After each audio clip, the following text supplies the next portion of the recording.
y'all. It is your girl Latilia, and I'm back trying this thing again. I just couldn't run from it. So I was like, girl, what do you like to do? We like to talk to people and tell people what is really going on. And if you follow me on TikTok, I always say that I'm going to bring you the good and remind you of something. Well, until you realize you just don't know the mistakes that you have been making. So, we're here today to talk about the things I've tried as an entrepreneur, and I'm going to give you 3 tips on how to avoid making the same mistakes I've made along this journey. Okay, so a little back history. Let's go back to 2016. I was finishing up my doctorate in higher ed leadership, and I just knew that I was going to write the most impactful book, and I was going to take over everything social media. I was going to be this great content creator, this great digital product producer. And guess what happened? I failed. It bombed. It did not go off with a hitch. And I'm back because I want people to know that, look, there's nothing wrong with reinventing yourself. It's just a matter of taking the time to find out who you are, what you like, what are your strengths, what are your weaknesses, what threatens your opportunities to grow, and how you can create opportunities for yourself. Because we hear it all the time, okay? There's a lot of money out there on the table. It's enough for everybody that's out there, and that is all true. But the fact of the matter is, you won't get to the table, to take the money off the table, if you don't find your path and something that you're passionate about that's going to lead you on the path to even get invited to the table. So let me tell you the first thing I tried doing. Okay, I had a blog. I did Blogspot. What's it? Yeah, Blogspot. The one that was with Google, and then something happened with that one. And it was fun to do it, but I was treating it like it was like a personal diary, an online diary. And what I had to realize is that, yes, no matter how exciting of a person that you might be, everybody really don't care about your personal life the way that you do.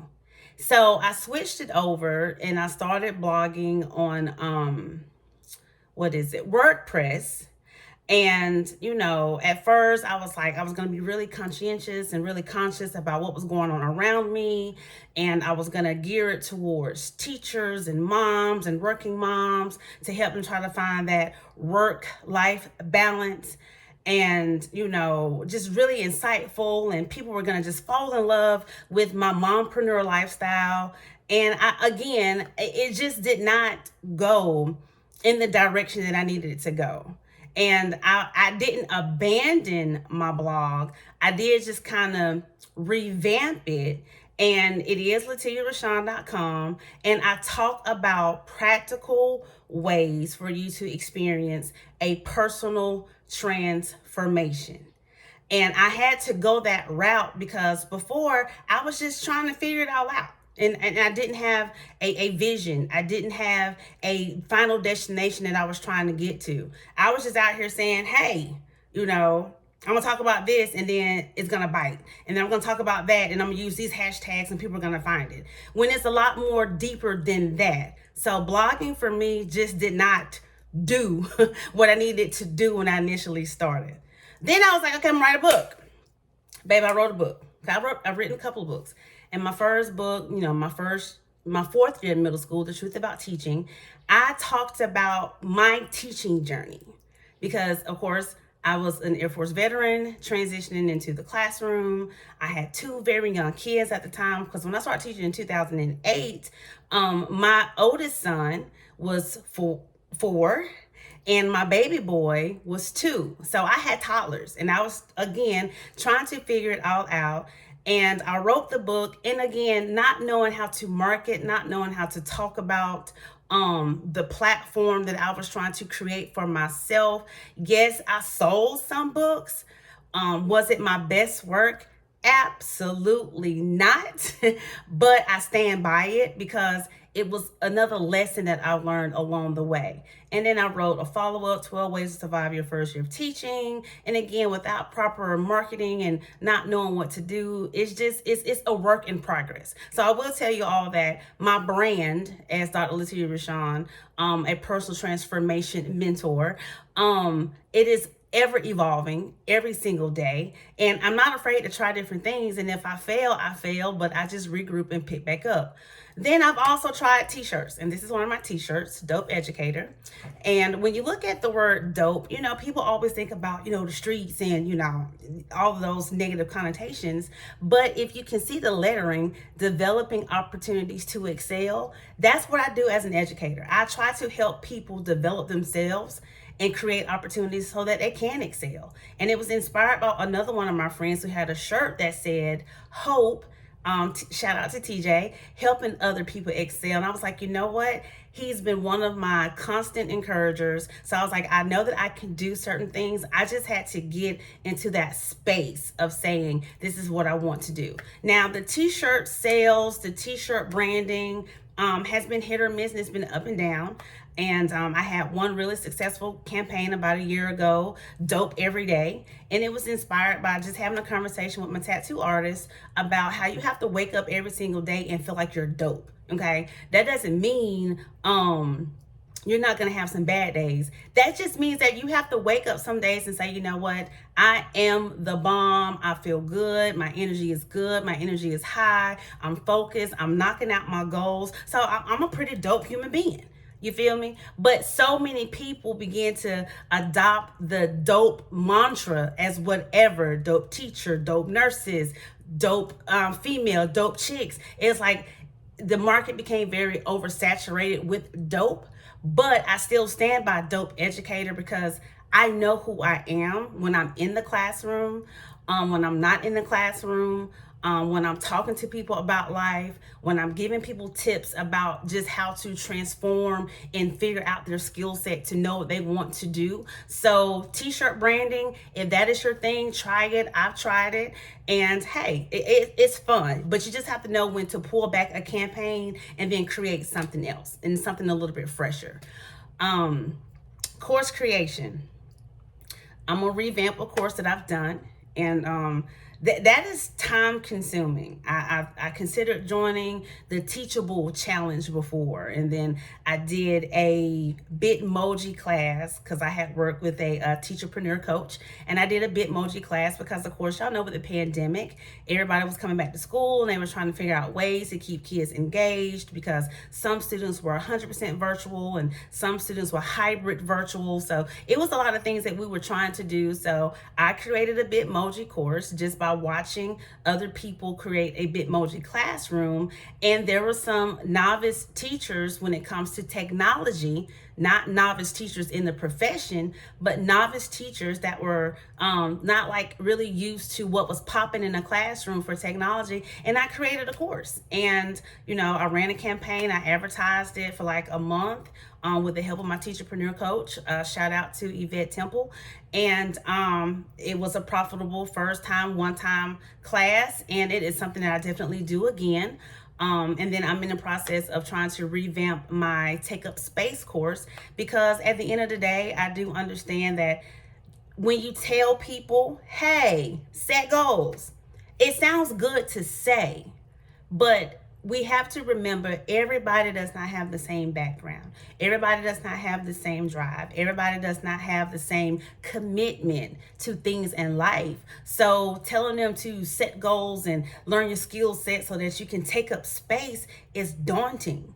And I did it. It was a challenge to myself. It is still up. Of course, you have to buy the course to see the course and the templates that come along with the course. But I'm in a season of where I want to get better. So course creation is definitely, in my pocket of something I'm going to do and something that I'm striving towards doing. So that is another thing, a fourth thing that I've tried as an entrepreneur. And the last thing is a Facebook group. And the Facebook group wasn't meant to say, you're in my group and it's going to make me money.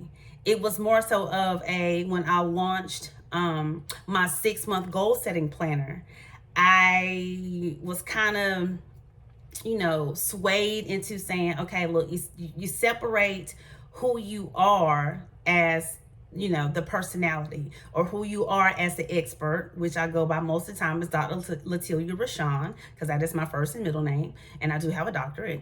But then you set up a separate group for the product. That way people feel like, it's an exclusive sort of deal to see, what is inside of that product. And then you could go into that group and you can do private lives, and it's supposed to draw people in. And yes, I have a small audience that's in there, but the reality is my audience that gravitated towards the glam planner, because of course I wanted to teach people about, showing gratitude and, reflecting on their life's journey and affirming themselves every single day and manifesting the life and creating the life that they want to live. It's cool. The audience that I have is cool, but I want to reach a bigger audience. So the Facebook group, as an entrepreneur, when you have a bigger following, it's absolutely amazing. And I'm just, again, in that process of growing. So those are the 5 things I tried: blogging, books, t-shirts, course creation, and Facebook groups. But now I'm going to tell you about the most common mistakes that entrepreneurs make, whether you are an edupreneur, a teacherpreneur, bookpreneur, blogpreneur, whatever preneur you want to be, that you learn from along the way. And then it helps you in the long run, because you don't forget about the lessons from failing that you obtained. So here we go. Common mistake number 1 is people don't have a vision. You don't have a vision. I didn't have a vision. I knew I wanted to do something. And what often happens is that when we see everybody around us trying different things, and, I want to write a book, I want to write an ebook, I want to do digital products, I want to do t-shirts, it seems like fun. And then when you get inside of that creative realm, it's like, what am I doing? And you end up wasting a lot of time, because for one, you didn't figure out your skill set. You didn't really truly know where your talents lied. You didn't know what you were really truly interested in. And we'll talk about this later, but when you start talking about buckets, you didn't know what type of content buckets you wanted to create, because you was just monkey see, monkey do, and I'm gonna try to see if it'll work for me. And a lot of people were imitating what they were seeing and not able to duplicate the results because their vision was blurry. But once you wake up and say that you want to be better, you actually have to create an action plan. You have to say, these are the steps that I'm going to take to achieve these goals. Because whether you want to blog or write books or create t-shirts or, create courses or have Facebook groups, you have to know what your skills are. And when you create those skills-based goals, it helps you also create a clearer vision for your business and a clearer vision in your mission. So that is like common mistake number 1, not having a clear vision. So before you just jump off the porch and say, hey, I'm going to do it, do you understand what you are doing and why you are doing it? Common mistake number 2 is comparing yourself to other people. I've said it time and time again that comparison is the thief of joy. And what ends up happening, we start comparing ourselves to other people's progress, not really looking at how long they had been in the trenches of trying to create a platform, trying to create a brand, trying to create a name for themselves that, while it looks easy, we don't always see the behind the scenes. So when you're comparing yourself and, you look at an expert who's been doing something for 10 plus years, when you're fresh starting out, you're overwhelmed. You don't know if you're coming, if you're going, you're crying, and you're trying to get to the shortcut and shortchange yourself versus actually getting some coaching and some understanding of who you are and your own identity and what sets you apart from other people. You're not being authentic. So when you compare yourself, you actually cheat yourself instead of just going ahead and saying, look, okay, I know I'm a little edgy. I know I'm a little authoritative. I know I'm a little outspoken. How can I use that to my advantage? And once you can really describe who you are, once you can sit down and pitch yourself to someone and say, hey, I am such and such and such and such, and I create digital products that are here for you for your personal transformation, but it's all based on your skill set and the goals that you set for yourself, then what are you doing? You're going to continue to compare yourself because you're going to continuously feel like a failure. And that's not what we want to do. So yes, mistakes, you learn from them so that you can avoid continuing to make them in the future. Now, let me go ahead and say this. Just because you made mistakes and you learn from those mistakes, it doesn't mean that you're not going to make mistakes in the future. It just means that you'll be able to circumvent those mistakes and see where you're getting kind of like off task and off track and make those necessary adjustments so that you don't run into any more problems down the road. So yes, create a vision for yourself. Stop comparing yourself to other people. And the one last big mistake is failing to invest in your future, investing in yourself, investing in your business. And no, I'm not talking about buying the stuff that you need to create stuff. You have to actually sit down some time for yourself and ask yourself, your personal development, what am I doing for me that's making me better? Are you reading books? Are you exercising? Are you unplugging? Are you creating a task list of things that you know you need to accomplish each day, each week, each month?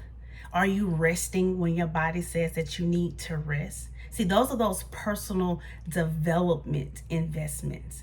You can't be all gas and go when you're running half empty because you feel like you're running out of ideas. So invest in yourself, do some personal development. You also have to invest in some coaching. I've tried some different coaches, and I will say I learned a lot from either one, which is how I ended up being right here where I am today. Who I am deep down inside, I'm just a teacher. Like, I can go way back to when I was in the Air Force and I was getting ready to go be an instructor for my job. And then for the past 14 years, I've been in the classroom teaching. I teach people how to create goals and all that other good stuff in my spare time. So like, I'm a helper to people that need help in a little bit of direction. I'm often asked a lot of questions because I don't know, I guess people just gravitate towards me, so I can't run from it. So even if you look at my channel, I have done videos before when I'm talking about tips on this and tips on that and 7 this and 5 that and 3 this and 3 that. And I'm just like, okay, here I am. But you have to invest in yourself, because the more you begin to work on your inner being and you know what your gifts are, you are able to be a blessing to the people around you. So yes, write the book, create the blog, design the t-shirts, create the courses, create your own online community. But you also need to know that once you do those things, unless you have a vision, unless you walk in your own authority and don't compare yourself to other people, and you continually invest in yourself, you're gonna be on that hamster wheel. I hope you enjoyed this week's segment of things I tried as an entrepreneur. I'm going to be back right here next week on this channel till you realize. If you have enjoyed this, like, share, comment, and subscribe. And I will be back to holler at y'all next week. Toodaloo.